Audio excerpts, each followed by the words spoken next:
Well, hi there. I'm the nature guy and I'm here at Camp Asable on the boardwalk. And you might wonder, why am I on the boardwalk with a violin? Well, I certainly can't play the violin. My son used to. But I wanted to bring the violin along to explain something just down here off the boardwalk. It's kind of cool.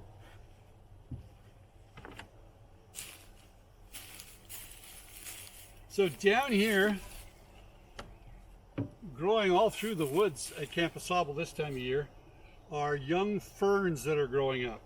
And when they grow up, I'm just going to pluck one here.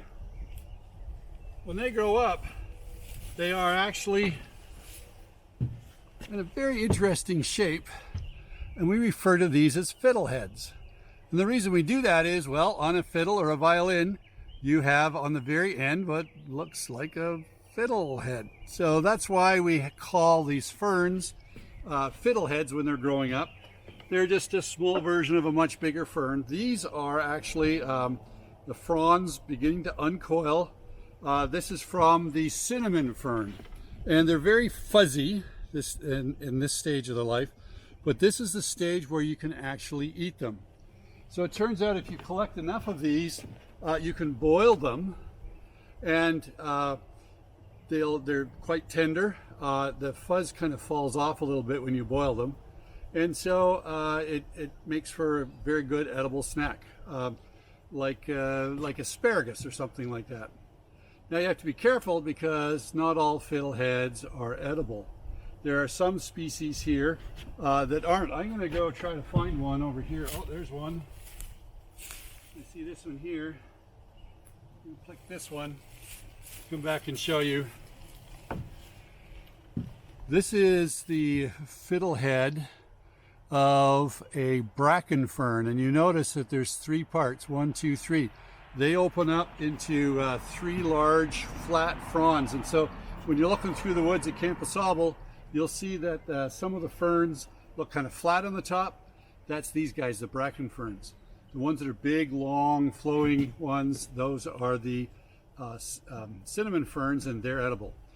These don't taste too bad, but enough of these can become a carcinogen. They can cause cancer.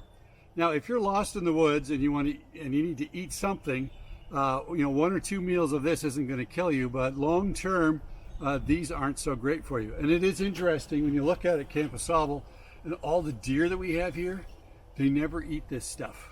I guess they know.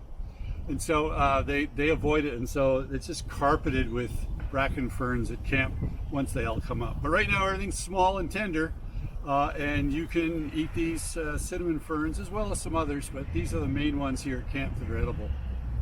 So the fiddlehead shape is very interesting. This spiral that occurs, that design occurs in a lot of different things in nature. And it's based on a number series. So the number of circles going around and around, and the angle, it's not just random, it's very, very particular. We call it the Fibonacci series. It's a mathematical series of numbers that describes exactly the coils of these fiddleheads and other things too. So what's the lesson we can learn from the fiddlehead? Well, I think the neat organizational structure, the following of the rules. God's nature follows rules. And those rules are interesting for us to discover along the way. It's a lot of fun being a scientist and learning how things happen, how they work. God's creation is incredible. Well, that's it for today. See you next time. Bye now.